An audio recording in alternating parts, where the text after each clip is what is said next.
If you don't like conspiracy talk but still love a good archive hunt, then press play. Flip through old files, and you'll see patterns. Listen close. History whispers. Air America. An airline with a commercial face and a shadowy reputation tied by historians to clandestine U.S. operations in Southeast Asia. Southern Air Transport. Cargo planes that moved more than crates, critics say, carrying covert missions across continents. Voice of America. Officially a U.S. broadcaster accused by some of projecting influence under the guise of news. USAID. Aid with development goals, yet often accused of serving strategic interests abroad. These are claims people debate in dusty records and declassified memos. Whether you call them cutouts, tools, partners, the archives make you ask, who's really pulling the strings?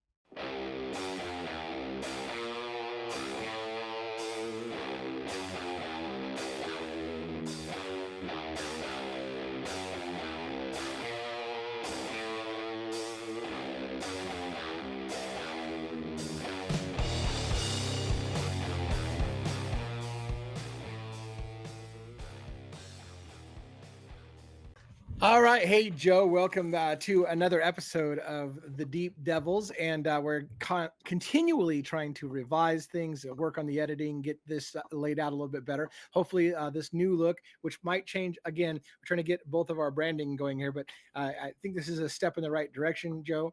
How are you doing? Make sure your audio is working. Everything's good, man. Sounds good on my end. Excellent. And it's good to see you again for another week. We're a little late on this one because we had a late night show last night, and a couple of us, including yourself, I believe, were having a few too many drinks, and you're like, I'm not sober enough to do this recording afterwards. Like, so it's part of the disadvantage of doing a late night live like that. Well, I was preemptive. I said if I'm going to have a couple of drinks, probably shouldn't record the Deep Devils episode right afterwards. It feels like we're getting a little bit of low latency on our recording. I noticed that you kind of skip a little bit and whatever. So hopefully we can get a clean video. So we'll just do our best shot today. And if it doesn't work out, we're going to have to do something else.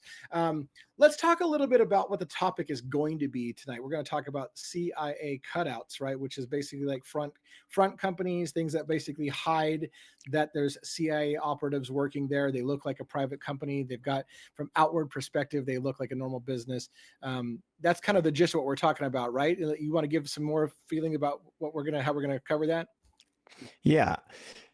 The idea of a CIA cutout or front company is not a new idea. It's one that's been fairly well known and discussed over many years.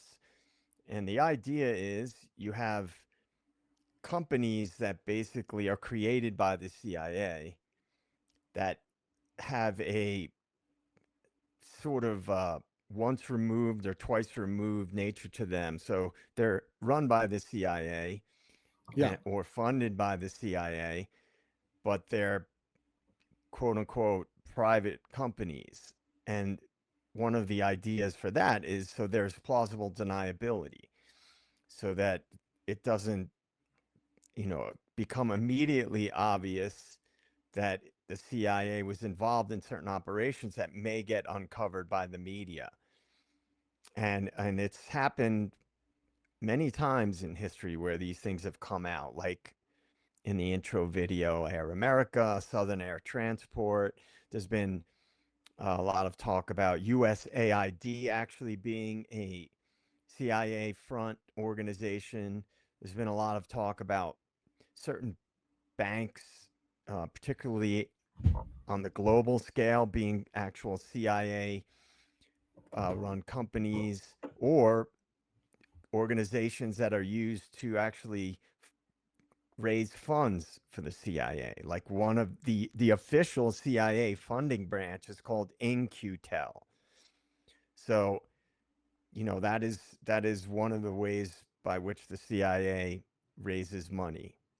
I find it funny. I find it funny because, as an aside, I'm thinking, I'm not a super businessman, but like if I want to create a business, there are all these rules in U.S. business that basically tells you if you try to hide who you really are and are trying to put yourself forward as somebody else, that's illegal.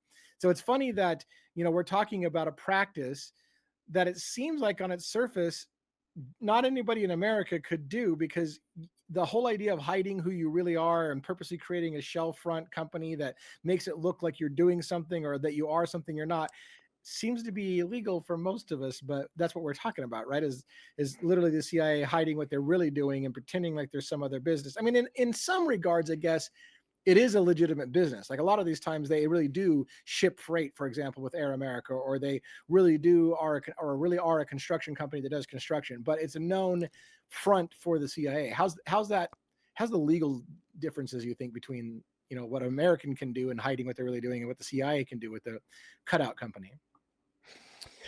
Yeah. Well, we're talking about a powerful entity. And there's a video I have referred to several times on different streams that Redacted, the channel Redacted had put up with Colonel Townsend Watkins, who's a retired colonel, where she explicitly states that the CIA actually does not answer to the federal government. They answer to the quote unquote deep state or the oligarchs on a global scale. And that they're, think about that. If that's the case, which I believe it is, well, then they really wouldn't have to answer to the government. In fact, how many times has the CIA actually been prosecuted or faced any consequences for the many declassified operations that we have heard about over the years? So, Yeah. a book that I'd like to give a quick shout out to, again, that I've spoken about numerous times, is Confessions of an Economic Hitman. In that book, it's written by John Perkins. He's written numerous books. Essentially, this was back in the 70s, I believe. He went to this small private college in New England. I believe it's called Middlebury College, I believe. And he was studying economics and language, and languages, Yeah. like international business. And he got an interview with the NSA through an uncle, I believe, of his that I believe worked for the NSA. So he went through the process. He talks about the interview process. It's pretty interesting in the book. And then it was set up. So, all right, here you passed your interview. After you graduate, you'll work for the NSA. In between the time of when he graduated and when he was going to supposedly work for the NSA, he meets a guy. They start talking about what he's going to be doing and his plans for the future. And the guy tells him that he works for an international engineering firm. It was called Maine Incorporated, which is like a Halliburton. It was actually bigger than Halliburton, Maine Incorporated. And the guy says, what I think you should do is go work for the Peace Corps and then come work for me at Maine Incorporated. So he decides to do that. He's going to work for Maine Incorporated as an economist. And Yeah. what later gets exposed is that Maine Incorporated is actually a CIA front company. And one of the main sort of topics and threads in the book is that he would go and meet with these luminaries from different countries and political leaders and military leaders from these third world countries. He would pitch them an economic plan. So he would go there under the guise of working for this international engineering firm, Maine Incorporated.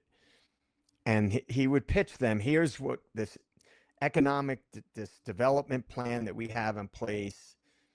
It's like an infrastructure type of deal. And he would say, we can help your country develop and build up your infrastructure, and it'll be really beneficial to your company. But you have to take out loans Yep. with banks like the World Bank or the IMF, the International Monetary Fund. And essentially, and I won't give any more details than this, if they rejected it, if they said, no, we don't want to get into debt with these big banks, because the idea is if they did sign this deal, they'd be indebted forever to the Yeah, United States. I mean, we could put military bases there, we could exploit their resources. But if yeah. they declined, they would have an accident, let's just say. And then somebody more friendly to the cause would be installed. And we all know about how that works. And this book is a prime example, and it's a mainstream book. It was a New York Times bestseller. This lays it out perfectly.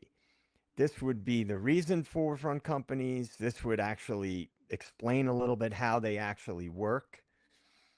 And so there's a lot of hidden agendas with the CIA and with the people that, you know, I believe and many people believe actually control the CIA.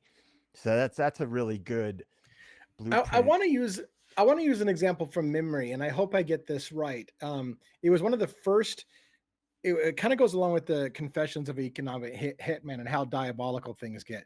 So I knew as a young man coming up about the whole like Iran Contra affairs with that, and the practice that the U.S. government had been caught, for example, like arming sides of a conflict or whatever, illegally providing and selling guns to something in the world that we shouldn't be getting involved in. And then of course then you put them in debt because they owe, like you're giving them a break on, say, guns to fight, like let me give an example. Let's say you're supporting Afghanistan and you're going to support the Taliban fighting against the Russians. So The you Mujahideen. right? So you provide them cheap weapons. Well, cheap, but hey, you're going to owe us back for this, but we'll help you fight this. We're gonna scratch your back, you scratch ours. We'll provide you weapons to fight your independence or whatever. Fight against Russia. We'll give you some money, but you're going to have to pay it back in the long term. Now we kind of own them because they owe us money. Then you take it to the next step further.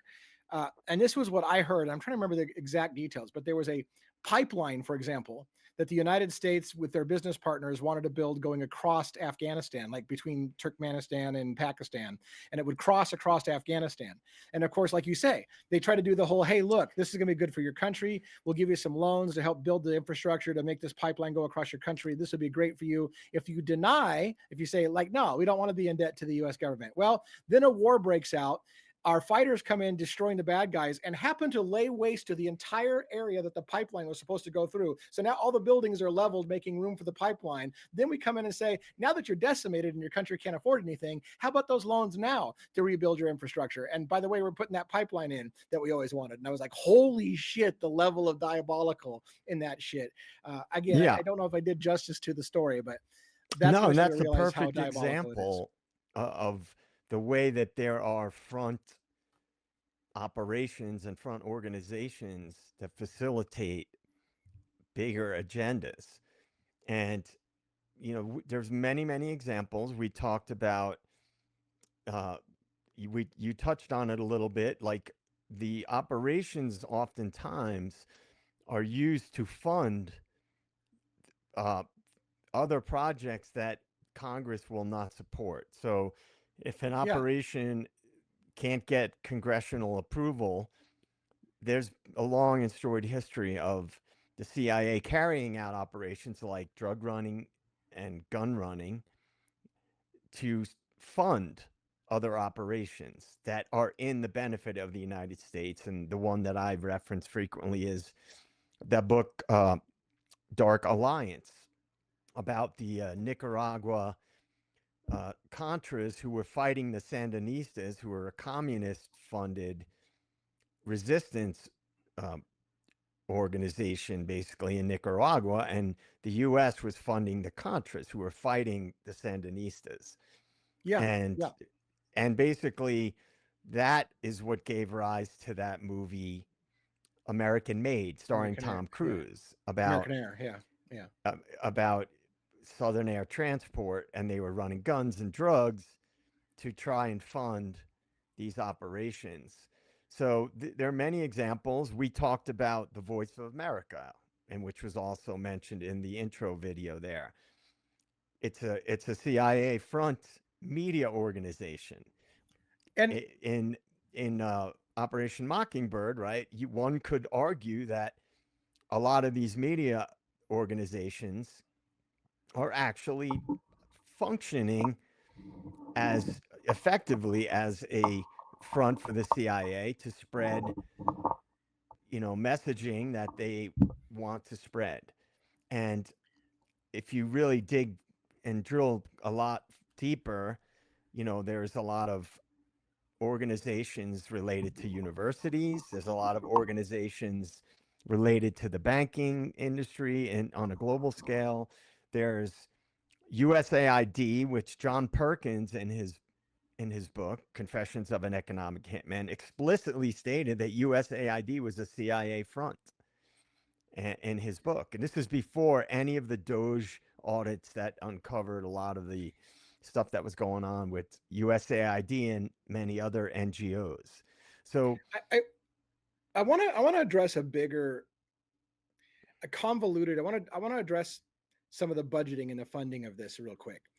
Well, I don't know if it's quick, but so one of the things I learned is people don't seem to understand. I think a lot of Americans are disillusioned about how top secret stuff works in the United States. A lot of the reason for top secret stuff is because they're literally doing things that are illegal. And so it's top secret so that it can avoid legal scrutiny, because it would be illegal for them to do things. In that regard, therefore, things like the CIA are above the law.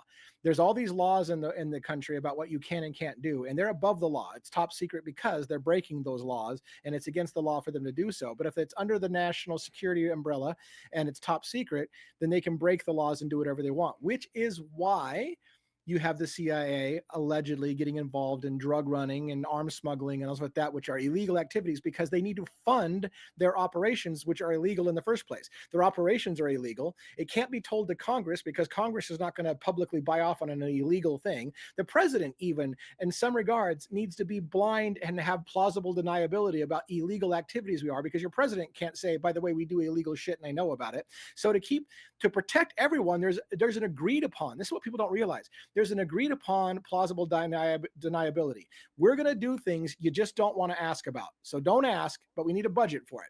But you can't approve the budget, because if we have to explain to the American people what we're doing with the money, that gives up what we're doing, which is illegal. So we can't talk about that either. So then you find ways to make your money illegally, or you have, God forbid, a missing $3.1 trillion just before 9/11 and say, gee, we don't know where $3.1 trillion went. That's going to fund a lot of operations for a long time. So there's ways to get money off the books, which becomes black budget money, right? Which is money that Congress didn't approve, but just somehow mysteriously goes missing from the Americans. And we just say, hey, we lost it, whatever. And it allows them to then run these organizations, these plans outside of congressional approval without having to vote on their budget, because again, you can't talk about what they're doing. It would be illegal to vote on that and say that, yes, let's do it. But the guise is, whatever you need to do to protect the country, just get it done, and we don't want to know about it, and make sure that we don't know about it, so that we never get called on the carpet to say we know what you're doing, because it's illegal. Right. And two things. One, there's the idea of blowback, which happens a lot with these operations, right? So if it gets found out that these operations are going on either during or after these operations are carried out, you get what's called blowback. The media reports on it, or like with Edward Snowden, the whistleblower who exposed the NSA spying program, with his expose that he did with Glenn Greenwald. Now, to call back to what I said earlier, there's never any real consequences other than public awareness, essentially. Now, the reason that you and I decided to do Deep Devils and the bigger picture of what all this means, and I sound like a broken record when I say there's a common thread that runs through all the things that we're going to talk about, is that what we're presented with in the public through the government and through the media is often sugar-coated. It's euphemized to sort of give an explanation as to why these things are done. And this is what creates the need for people within the media space, people within the social media space, to push messaging. And that's why there are such terms as limited hangout and controlled opposition, because oftentimes they'll have people that will release a chunk of information that in and of itself is controversial, but it's only a chunk. It doesn't reveal the full picture, right, of Right. what's really going on. And I want to say this as well, because again, this is super, super complex for people to understand. In my opinion, investigative journalists, really good reporters, and like that, they're smart people. I will dare say, like we are, and these guys figure this shit out too. And so here's where it gets convoluted. There are, in my opinion, there are some really dumb broadcasters. There's some really dumb, I should say dumb in the sense that they're just naive. They're not researchers, they're talking heads. They're hired to be pretty and talk on TV. So they probably don't necessarily know it. But behind those people are people who actually did the research. Those smart people probably figured a lot of shit out. But at some level, they themselves have to ask questions. Do I care about the country so much that I'm going to help lie about what really happened? Because I figured it out. I figured it out what we're doing, and I can do one or two things. I can go to America and say, hey, look, you just got lied to. This whole thing is a front. It's a whole operation. This is an illegal off the books operation. Or you can say, you know what? I get what you're doing, but I'm not going to report it, because even though I just figured out what it is, I'm not going to report it. So there's a complicity to the media as well, that they may know damn well that what they're reporting is not the full story, and help the government lie to the American people about what it is, because they're figuring it's in the best interest of the country to do so. So it gets or they're working on behalf of the intelligence agencies, in which case reporters that are embedded. Yeah. Right. In which case they knew precisely what they were doing. And again, to get back to the common thread, look at these things from the past, some of the things we've mentioned, and there are many, many more that people could research. And look at some of the things that are happening right now. Think about the things that are happening right now. And we could talk about Turning Points USA, right? It's already been exposed that a lot of their funding was coming from proponents of a foreign government, right? So one could argue that that is a front company in many ways, maybe not directly tied to the CIA, but if it's tied to other foreign interests, you can be sure it's not being done without the knowledge and the endorsement of the CIA, right? Yeah. This is just hypothesizing, right? We're just getting people to think about some of the things that are happening today. There's been a long running narrative for many years that Google was actually started by the CIA, right? Yeah. We know that the internet was created by ARPA, military, which turned into DARPA. Yeah. And so it doesn't take a lot to make the connections to today and other big picture things that are happening. I would even go as far as to say that many politicians, I believe, are actually working on behalf of the intelligence agencies, and they're helped along and they're put into office to do the bidding of the quote unquote deep state. Now, right now, this is just my opinion, and it's a hypothesis based on facts. Peter Thiel was the benefactor of J.D. Vance. So J.D. Vance was sort of Peter Thiel's boy, and you know, he brought him along and backed him to get into the Trump administration. So regardless what you may or may not believe about J.D. Vance, that's a fact.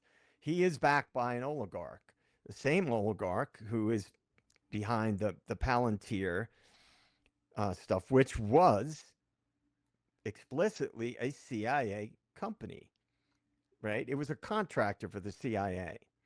Now it's become more of a global thing, right? So again, I like to point out the relevance of the things from the past and how they may be playing out today. Yeah, and I don't want to go off the rails, but I guess we always go off the rails because this is what we talked about from the beginning. These concepts are so convoluted and so interlocked that it's almost impossible to talk about one without talking about a bunch of the others. We have, where was I going with this? We have like encrypted apps, for example, like WhatsApp, right? Or Signal or whatever, that are designed to like protect your privacy and make sure that people aren't spying on your conversation. And so it's end-to-end encryption. It's designed so that you and I can have a conversation. We can pass passwords or bank account numbers and not have to worry about it going in the clear over the internet where anybody can get those. And in theory, they also protect you from your government looking at what you're saying between each other. But then you find out that the CIA ends up putting itself on the board of WhatsApp so that they own WhatsApp. And then you have to think, well, then the government then does know everything you're saying, even on encrypted apps. Like the reach of these groups into your everyday life, they have, it's like Snowden's kind of thing. When you start to realize then that there's laws, I know I'm off the books here, I'm going crazy, but there's laws about the United States not being able to illegally wiretap your house, right? There's rules against illegal search and seizure. They can't just tap your phone without going to a judge and saying, hey, I want to listen in on Lee's phone calls and see what he talks to his friends about. And a judge would normally say, no, give me a reason why Lee's suspicious. You can't just automatically assume he's suspicious and come tap his phone. So there's laws, right? But then as Snowden found out, well, they'll just go to the phone company and say, hey, can we get a backdoor agreement that we'll get to tap all the phones in your whole company, or look at it? Sure, yeah, we'll give that to you. And then they just bypass the law. And so people like Snowden come out and say, you don't realize how far the government has gotten into watching all of your actions, doing everything. They're in every major company, every business in America. There is no hiding from them. And I guess at some level, you've got you got a lot of Americans do the whole, well, if I don't have anything to hide, then I don't care what they're looking at. Like, I've got nothing to hide, so I don't care that they're doing it. But again, at the bottom line, what we're talking about is the CIA operating. And again, the CIA really is supposed to operate outside of U.S. borders. It's supposed to protect the U.S. homeland against other countries. But it's become a blurred line when they're like, well, if you in America are talking to somebody on Discord and that person on Discord lives in Saudi Arabia, therefore I can listen to an American talking to anybody on Discord because he might be talking to somebody in Saudi Arabia. So it does fall into the outside potential. But that's what happens when you're a global society. Right. And it's the old narrative that the CIA is outward facing and the FBI is inward facing. Inward facing, yeah. And I have said, I've talked about it ad nauseum, but people say, oh, the FBI this, the FBI that. Another form of a front could be, let's just say, hypothetically, the FBI working on behalf of the CIA. And that would give plausible deniability. So if there's some sort of scandal, like we could say the Charlie Kirk assassination, the FBI is dealing with this case poorly, but supposedly dealing with it. One could argue if TPUSA is some sort of a front organization to forward certain agendas, well then who's to say that the CIA doesn't have a hand in that? And if they do, then they would theoretically have a hand in the investigation into Charlie Kirk's assassination. So that's a great way to let's talk about that for a minute because I want to break this down a little bit in even more, if I can, simple language. If, and I'm not saying it's the case, but if TPUSA, let's say that they're involved with foreign entities, they're funded or supported by a foreign government that may or may not be beneficial to the United States. This would allow that observing or that whole watching of that organization to fall under the purview of the CIA, right? Protecting it against foreign adversaries, whatever. But like you said, so let's say the assassination of Charlie Kirk had more to do with some kind of outward government political influence using that organization. Like you said, then they could come along and they can use the FBI to say, let's make this look like a domestic terrorist situation to cover up the fact that we don't want to have to explain why the US government is in bed with X government or Y government or Z government. We don't want to explain that. That's all stuff that we're not supposed to be doing. There's a national security interest to make sure Americans don't realize that we're in bed with this country or that country. So let's work together.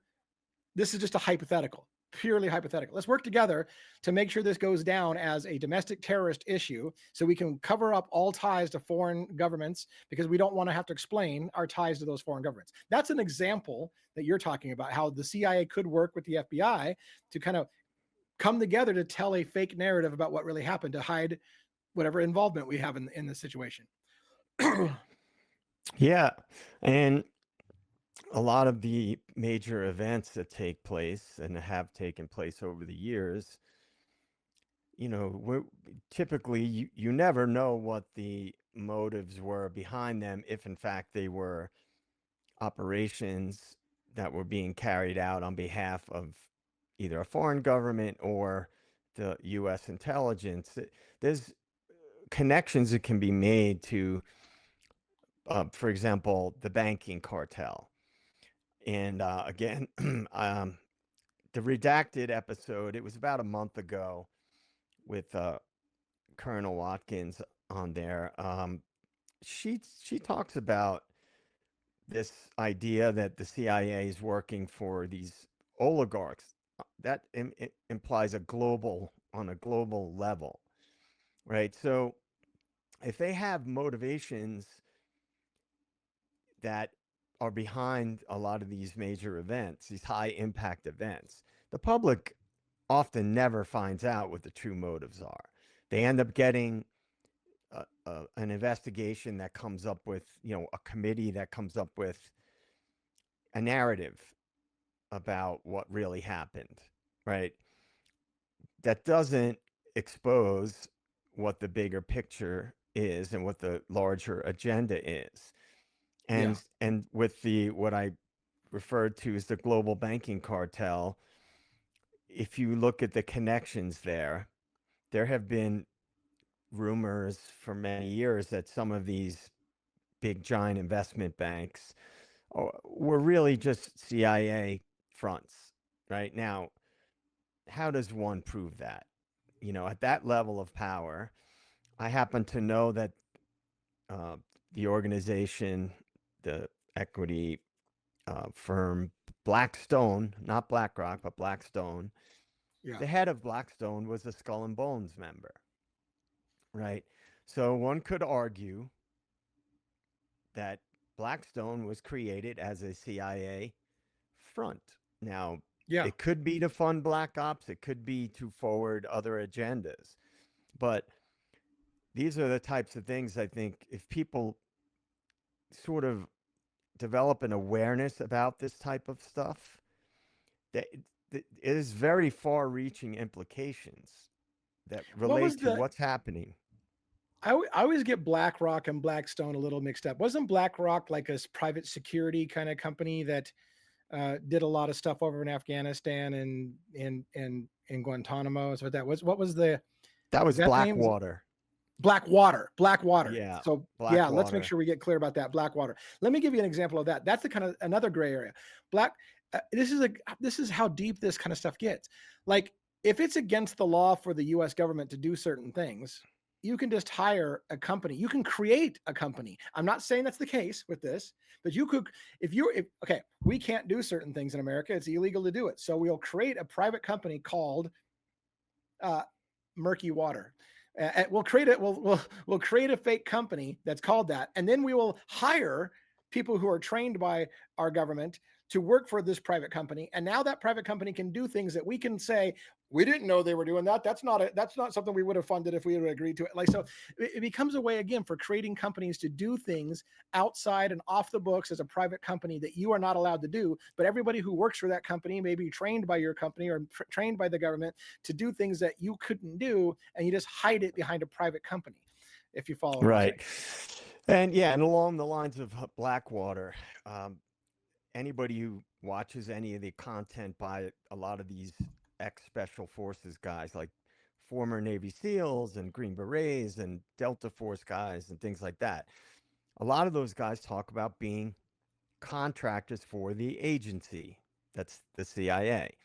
Yeah. And so they work in operations as a contractor working for an NGO that is indirectly you know, well, it is tied to the CIA, but they use that contractor label to give plausible deniability to things that they may be involved in, or they work directly for the agency. But if you have a contractor and something goes sideways, then you can Yeah, say, well, they were just a contractor. They don't work for right. the CIA directly. So that Correct. gives you not only That deniability, separation you but it, need. Yeah. right, it sort of removes your complicit, what's the word? Complicity. Yeah. Complicitousness, Yeah. complicity Right. Yeah. from blowback that might happen, And not only right? Because that, it's, but oh, Joe, it's a but here's the thing. contractor. Here, not only that, but if let's say a private contractor gets busted for doing something they shouldn't do, and they're actually working for you. Again, you get separation from them to say, well, that we didn't know that was going on, so we're no longer doing business with them. Here's the irony: most Americans would never follow this. You close that company, we shut them down, they're out of business. Then you start another company. The same fucking people that worked for that company work for this new company. It's just got a different name. And most Americans will never do the books. They'll never look at it and go, wait a minute, wasn't Bob just working for the company you just shut down? And now he's working for this other company doing the same thing, but you're going to tell me that that's not related? Like, and most people don't look that deep enough. They don't care. And in fact, Right, a lot of reporters, I think, would not want to go down that road because then they might have an accident if they start right. making those kind of And connections. supposedly that company, you remember Kroll and Associates?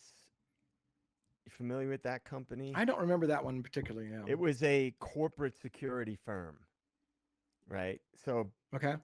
it's a euphemism, in my opinion, for corporate espionage. Well, that Right. was rumored to be a CIA front company as well. And then, so to try to say that the CIA is not involved in operations in the United States is it's kind of silly when you look at how many organizations are allegedly linked to the CIA that carry out various operations, but it may be in the business sector, it may be in the corporate world. And, a lot of the banking industry, global scale banking, like the BlackRocks, the Vanguards, State Street, etc., one could argue, that they are the ones pulling the strings and they are the ones who are actually the ones behind the CIA and operations that get carried out. So now we will probably never be able to prove this. And again, because if it's under the blanket of national security, a lot of it just gets buried and it's classified. And when it does get released many years later, it's highly redacted, just like So the JFK files, the Epstein files, what undoubtedly will be the Charlie Kirk files, um, and many other major events. yeah, and I always struggle with the whole thing because I feel like, how do I explain this? Like, I take it personally for some reason, and I shouldn't. Maybe I need to be a stronger man, but I take it personally when people call me an idiot because I don't buy the narrative, and I tell people that's not what's happening here.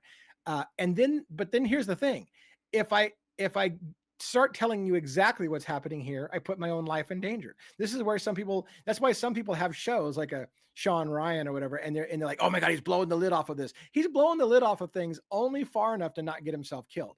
He may know more, but he's going to purposely keep some of that shit back because he likes to live and he wants to go home Well, to his wife at the end of the day. that's what a limited hangout is, and Yeah, people, many people believe, including myself, that these people, they're entertaining, they're likable, but yeah, they're in a space that they have a lot of influence in, like social media, for example, and that they're only releasing as much information as they're allowed to.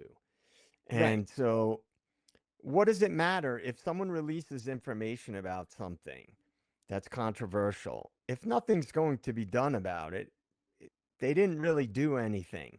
They just, right. it's that's what the term limited hangout means.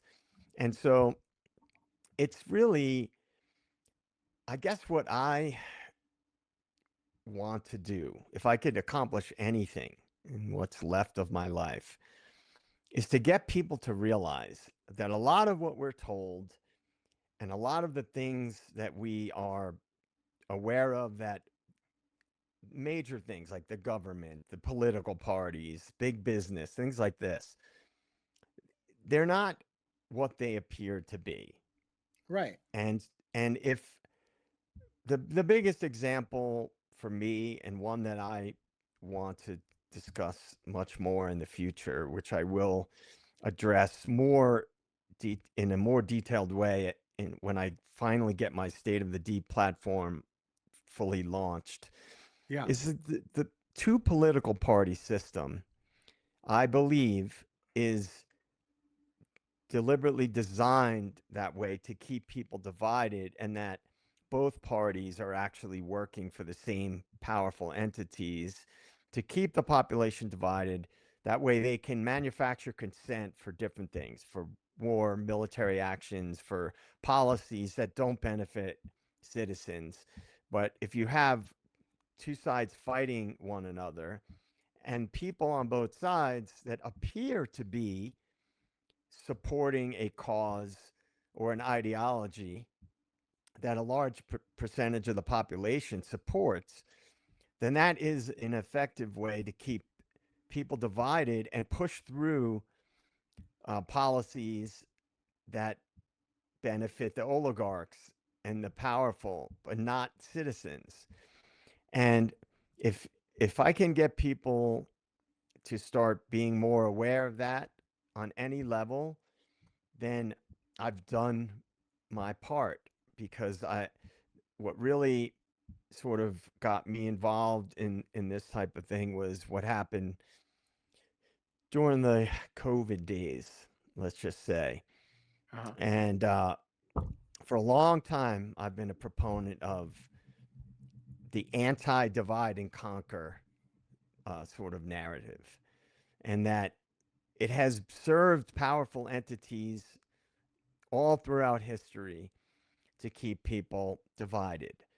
And someone may say, well, what does that have to do with CIA cutouts and CIA front companies? Well, if you have people within the government who are functioning on behalf of, so let's just say, the CIA, right?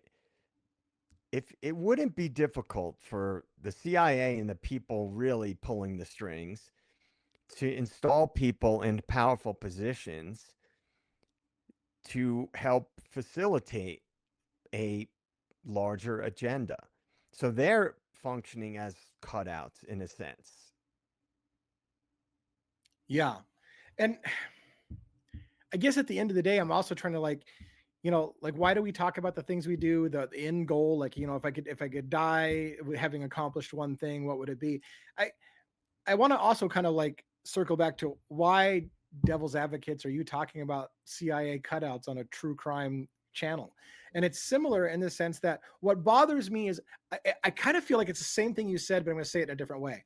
If all I could do is get more people to wake up to what you're being told is not the truth, that would be a step in the really great direction. At least when you see something, go, yeah, that's bullshit. That didn't happen that way. That would be a step in the right direction. Instead of people saying, you're an idiot, it happened exactly the way they told us because they always tell the truth and you're a piece of shit and you need to be like, I want to have more people be able to say, yeah, I'm pretty sure it didn't happen that way. But at the end, what good is that going to do us? Like on the true crime aspect, what bothers me, let's go back to the Charlie Kirk situation. Let's go back to the Tyler Robinson situation. On the one hand, I can understand if there's foreign governments involved and there's national security involved. But like you said, what they're protecting is the interests of big business. They're not protecting the US citizens so much. They're protecting big business, our connections to big business, and how that protects the country because the country's in business. And so protecting our country's business interests protects the country. But are we okay sitting back and watching innocent people be thrown in jail and their lives ruined to protect the interest of a company or a bank or whatever? Because at the end of the day, what's good for the big business is good for the country. And therefore, we don't really care that it didn't happen the way that they said, and that somebody innocent goes to jail for something they didn't do, that we're just okay with it because we believe in the country above the person. That's the thing I have to ask myself is, at what point do we hold them accountable to say, look, you can't lie blatantly to people's faces and ruin innocent people's lives, but at the same time say, well, I understand that there's a national agenda and you have to protect the country. Like, where do you draw that line? Do you have any Right. thoughts on that? Well, in the context of true crime, I think I always talk about operations, and people probably that are not maybe that keyed into the bigger picture stuff may say, what is this guy talking about? This was a crime in a little town in Idaho, or this was an Yeah. assassination of a highly political, a guy who ran a political organization. Yeah. It's if people can look at things through a different lens, which I always say, if power and money are involved, you cannot separate the two. And we were talking a lot about the Idaho 4 case last night in the Yeah. live. Yeah. And again, if in this particular context, if people are saying, well, why is Joe talking about ops all the time? Well, the reason why there's always a lockstep narrative in a lot of these cases is because maybe there's a connection to bigger things, right? Like money, for example, Mm-hmm. Mm-hmm. uh, an agenda that may be beyond the obvious view of people, right? There may be things at play that are far beyond what it appears to be. Like, oh, it's just this little small town. And I always make connections to other things. I never look at things in isolation. And Yeah. that's why I always mention the government's connection to trafficking operations, the government's connection to operations that have been exposed in the United States, like with intelligence agencies, which there are many, many examples. So when I look at true crime cases, the big high profile ones, and I see right out of the gate that the mainstream media is right on a particular narrative, and that goes for the Idaho case, that goes for the Charlie Kirk assassination, and many other cases. Luigi Mangione. When you're given a narrative, the further away from the event you get, and I talked about this a little bit last night, we get more and more details piled on top, right? As we go forward, more documents get released, little tidbits of information come out, like in Idaho 4, how long was it before the body cam footage was released, right? Right.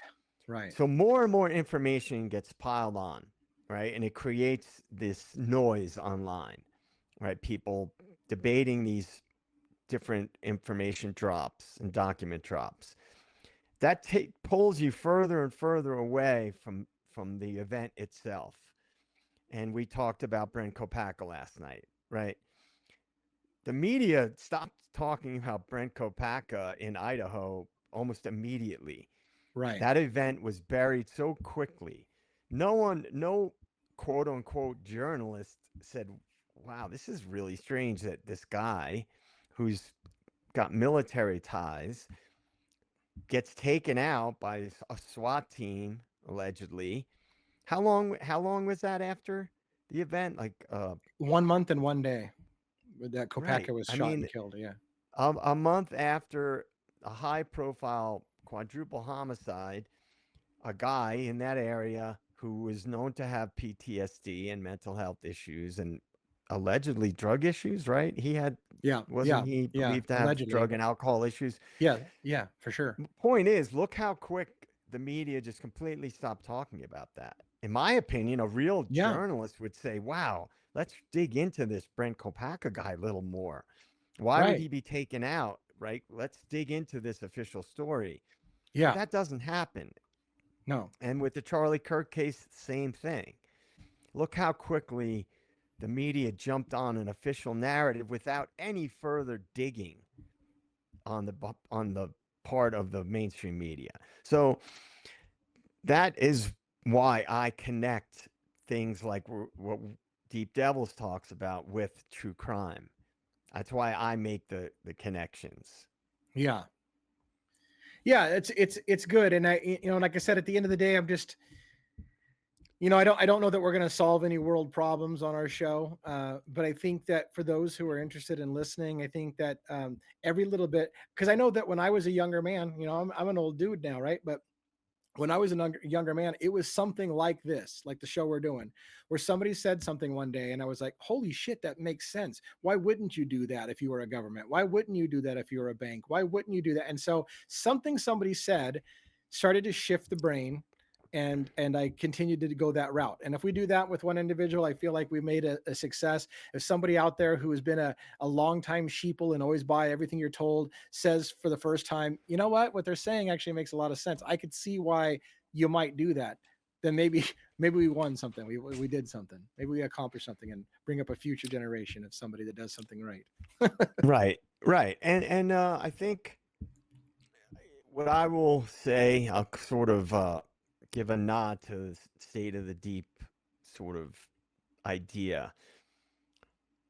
If you look at all the things that have occurred, let's just say in the last 5.5, almost 6 years, right? So say 5.5 years. Look at how many different events have occurred that would indicate a push towards more authoritarianism, more Yeah. surveillance, Yep. more limiting of citizens' ability to function in the world, both financially and socially. Now, I'm going to tie this in. This is a really important concept. USAID, right? If people paid attention to the Doge audits that took place when Elon Musk came into Yeah. Trump fold, there were documents that were released, and on some of those documents there was a sum of money, and then under the banner of social engineering, right? Yeah. Now, why would a aid organization be interested in social engineering, Right. right? Why would the government and powerful entities be interested in increasing surveillance on Yeah. citizens of that country, Yeah. right? So if you look at the escalation of the run towards authoritarianism, and you see all the different things that have happened that are leading us down that path, that the economy, inflation, um, uh, these investment banks buying up residential housing. People like a normie might say, well, Joe, that's just big business. It's about making money, right? But big business is not supposed to have total dominion over citizens, right? They're supposed to be Yeah. regulated. And Yeah. that seems not to be the case. And so, one of the things that I will dig into in much more detail is the connection of all these different things that have led us to a point in history when they want to replace people with AI and robotics. It's clear, and there's a Yeah. lot of money behind it, right? Our government is basically signing off on this, Yeah. right? So all the people out there that may be MAGA people, right? That's not what you signed up for, is it? Right? Right. Right. America first, right? Many people signed up for that. Is that what's happening? Right. Is it really America first that we're seeing? And I don't care about people's political affiliation. Right. At Me the neither. end of the day, we're all citizens of the country that's supposed to have our best interest in mind. And so Yeah. I'll talk about a lot of these things, and hopefully you and I will do a lot more of this, and raise questions, have discussions. That's the whole idea. If dump the right versus left model, that model doesn't serve us. And if we look at who's really being served by these things, then it becomes pretty clear that we need to make changes, and we're not going to do it unless more and more people wake up and start I guess, having a paradigm shift or an awakening, I if you will. I, I want to add something too. I worked in a limited way with the intelligence community for 10 years or more. Um, and I'll admit, like I was an IT guy in the intelligence community, but it required me to have top secret clearances. And so I'm not going to try to say that I was a CIA operative. That's what I'm. But I was like a Snowden. I worked in an IT department with the government. And where I'm going with all that is, I can tell you this. I worked with a lot of people. Nobody, very few, very few people go to work every day thinking, how can we diabolically take over the United States and control all people and subvert the people and put them under our fucking boots so we can have ultimate authority? That's not what they come to work to do. That's not their intent. The problem is that they also don't terribly think big picture. So they get in and they have a role and they're told, hey, look, we're going after the bad guys. And to get to the bad guys more, we need to have more power and more control to go over to the bad guys. And I can't tell you, without giving specifics, how many times I would say to somebody, yeah, but don't you think this is a slippery slope? Well, yeah, but we got to get the bad guys somehow. And it's like there's a part of them that has a disconnect. Again, they don't go to work thinking, I'm going to fuck all America and find a way to put everyone under my boot. But they're like, I need to get that guy. And I need every weapon at my disposal to get that guy. And someone like me comes along and says, you realize the dangerous precedents we're setting if we do this to get to that guy? Yeah, but in the end, we still have to get that guy. Like you're still missing it. Like, what about the big picture? So I just want to, where am I trying to go with that? Understand the people who are even in these organizations aren't necessarily rubbing their hands diabolically trying to figure out how they can take over the world. Somebody though, at the very listen, top, DA, listen, man. Are you trying to tell us something? If there's something you want to reveal, let's do it today on Deep Devils. If there's something that you have to tell us, you're killing me with that. No, I don't think so. What are you implying, sir? I mean, are you really a true crime content creator? I mean, if you have something to tell us, here is your chance. We're talking about CIA cutouts, DA. I know. This I know. might be the I get it. time. Yeah. No. You're making me blush. Like, no, I'm good. I'm good. All right. Okay. I honestly, like, I do have a passion. I have a passion for waking people's minds up. That's my thing. I want to wake people up. I want people to see things. I want people to, at the end of the day, what I really want is less douchebags that insult each other for being idiots because they think for themselves and they think outside the box and they ask questions like, why is that the case? Well, you're an idiot. That's just this. And they're like, I don't know. That's my passion, is to wake people up and make people kinder to each other. And like you said, and I feel like you say this a lot and people don't get it, Joe. I think I don't want to be super political. This show, by the way, Deep Devils, is not for everyone. It's not my typical true crime thing. And it's certainly not me and Birdie where we're having fun and we're putting Tiggle videos on the screen like happened on Friday night, right? Or Saturday night. That's a whole different ball of wax. This show is not for that kind of person.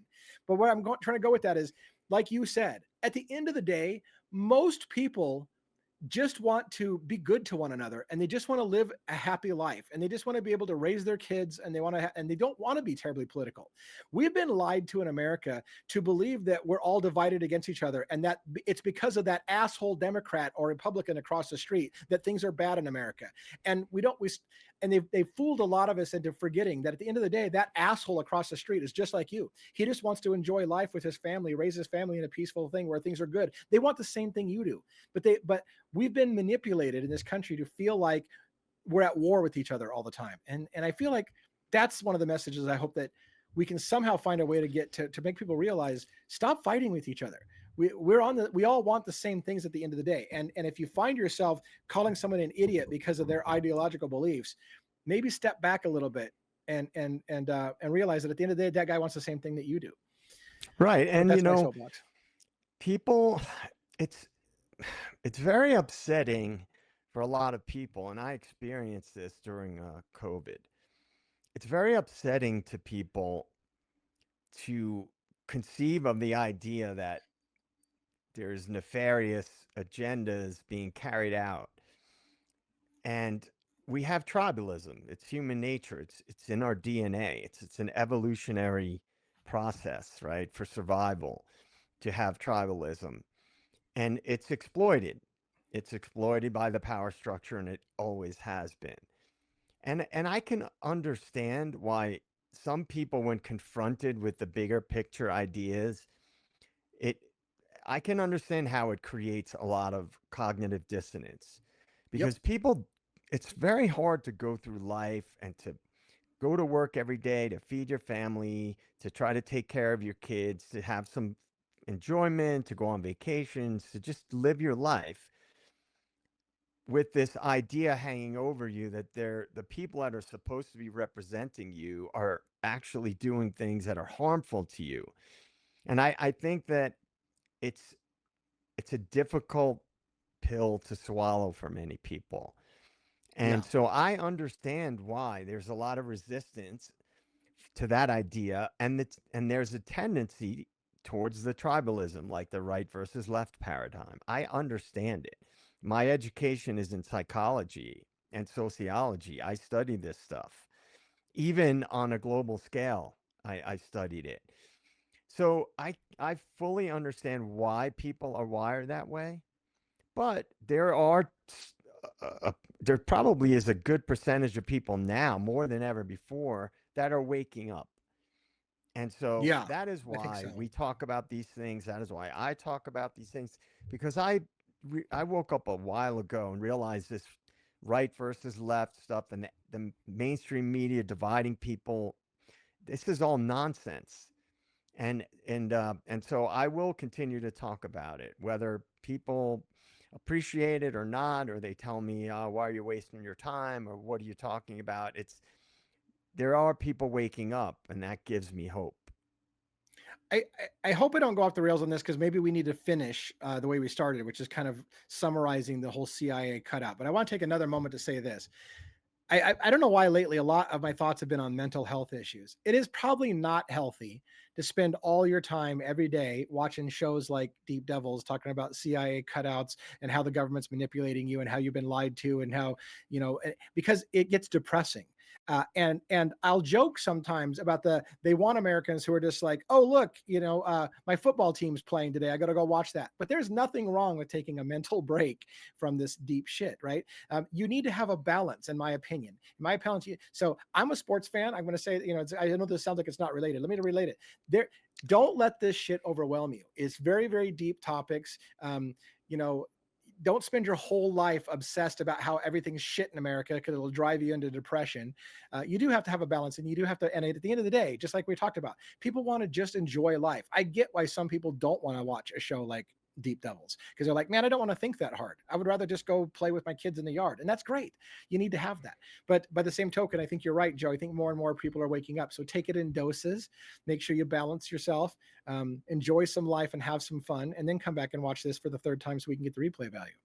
So there you go. Right on. But, look, what I would say that I do and what you do, and how it's a little bit different, is a lot of the people that talk about these types of things. I'll give an example. The best example, in my opinion, is Alex Jones.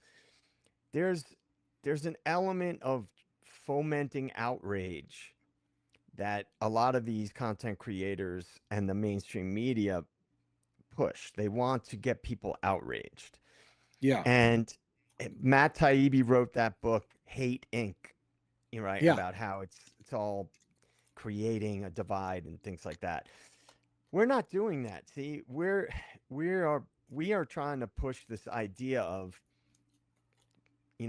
dig in a little bit, see the big picture if you can, and see how that can serve as a way to unite people, to Yes. realize, and it's cheesy to say, right, but that we have more in common than not, and that if more people realize that, it may take a while, but it could lead to a better world, quite honestly. Not to sound all, pie in the It's sky, but I think that's ultimately what we're both hoping for, is just a better world. By the way, as we close today, I want to say, Joe, this has been another great episode. It's unfortunate in some regards that the Deep Devils isn't doing a little better than it should, because I think this is great content, and I think we keep at it, and we try to get the message out, because again, it's not for everyone. Some people are not going to be able to handle the deep topics and they want just entertainment, but for those who get into it, I know I'm getting some very positive feedback that people absolutely love hearing some deeper discussions on this. So it's not for everybody. In fact, I would say it's probably a smaller portion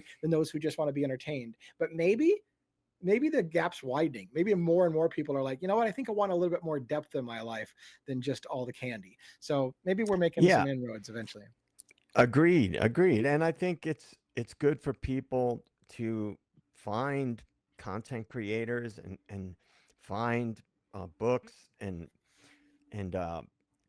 media sources that do not push a heavy-handed narrative, and that Yeah. actually I like to get intellectual about things and dig and kind of explore different ideas.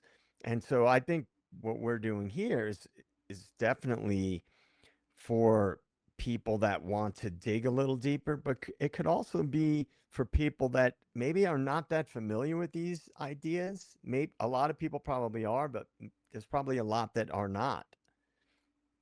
Yeah. And I think, by the way, one final, well, this is not final because I don't know where the hell the final is. One thing, by the way, the live that we were on last night had a lot of humor. We were laughing, we were making jokes, we were cutting it up. Hell, you were having a drink, Bertie was having a drink. Well, sometimes I have drinks as well.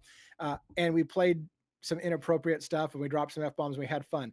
That is part of what I try to do a lot on the Devil's Advocates, which is to deliver a serious message, but with a little bit of humor and a little bit of levity, because they're deep topics. And I know that when we get together, you and I, we tend to get more into the weeds, maybe not as funny, but Joe, by the way, has a desire to put a little levity in things as well, because we realize these are deep topics. So, maybe in the future we'll add some more humor into the kind of thing. There's a fine line when you're delivering a very deep, serious situation. You don't want to take it lightly, but by the same token, having a laugh every once in a while to not take yourself too seriously is also important. Do you have any final Right. thoughts on CIA cutouts, about what you want people to take away from this episode today, if they were taking something away? Yeah, I mean, I have two sort of final ideas that I'd like to put out there. Number one is the connection between CIA cutouts and the bigger picture should be fairly obvious to people. If there are these entities that are connected to a lot of things, finance, government, education, the educational system, the media, all these different things, big business, like the military industrial complex, the big tech, all these things.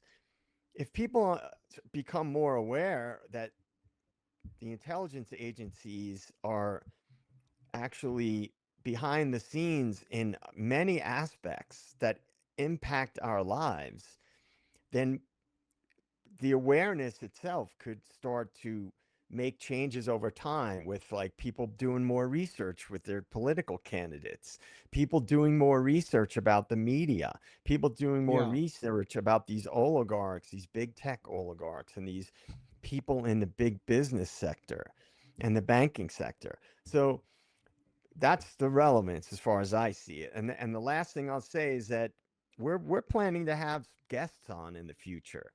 Yeah. I with certain topics that we cover. Yeah. I've reached Yeah. out to some bigger content creators, and I've gotten a few that have said, follow up with them and they would be interested in coming on the show. It's people that maybe some of the people who watch the show may be familiar with, or certainly people that are active on social media would know who they are. So Yeah. people, Yeah. keep your eyes peeled for that stuff. We'll make announcements going forward about guests that we're going to have, and we're going to definitely have some of the OGs like One and hopefully Birdie to come Yeah. on in the near future. Yeah, right. That's something we haven't done on the Deep Devil show, is we haven't brought on one of these guys for this kind of more serious format that we have. I feel like this is a little bit more serious format, and those guys can hang with those kind of topics. They just tend to be a little on the lighter side. But one of these days we'll have one of those guys on here as well, in this particular format, where we get a little deeper into the weeds and it's a little less three guys having drinks kind of thing. But thanks Yeah. again, Joe, for being here. I know that, like I said, we're working to have some guests come on this show as well. It's for those deeper conversations, for those who love that kind of stuff. I think there's a great place for that. And for those of you who are watching and supporting, do the best that you can to support this show by, and I hate to say it, but watch it more than once, share it with somebody, get it out there, because again, YouTube's watching how engaged are people with it. And if you turn it off halfway through, or if you start it and then go somewhere else for 12 hours kind of thing, that hurts things. So try to do your best to support it if you love it and you believe in it, because I think it is a strong thing, and we're building this, and I think it's going to get better with time. Joe and I have a lot of topics still to talk about, and I think we're going to do some good things here, I hope. So Yeah, and I want to thank you, DA. I want to thank you for supporting me, and I want to thank the Den for supporting me. I really appreciate it. I'm very thankful, and I'm happy to be a part of it. Yeah, absolutely. And I think, technically your channel in YouTube hasn't quite launched. So I'm hoping that we can get your channel launched, because I think you've got great things coming. And that was one of the things when I was a small channel. I no longer call myself a small channel. I feel like I've made the mid-size channel thing. When I was a small channel, we had bigger channels that saw something in me. I'm the same thing with you, Joe. I saw you and I was like, holy crap, like that guy needs to have a platform. So I'm hoping we can build something for you that you can call your own, and you can do your own thing that's maybe different from me. But I as well appreciate you, and I hope that I can help you get something started. I hope that we can build something together. Anybody out there that's listening to us that you think that you want to come on with this because you think you can share something, maybe we'll help you launch your channel. Thank you so much, everyone, for watching another episode of Deep Devils. Try to keep it around an hour, which is where we're at. So I think we're going to wrap up here today.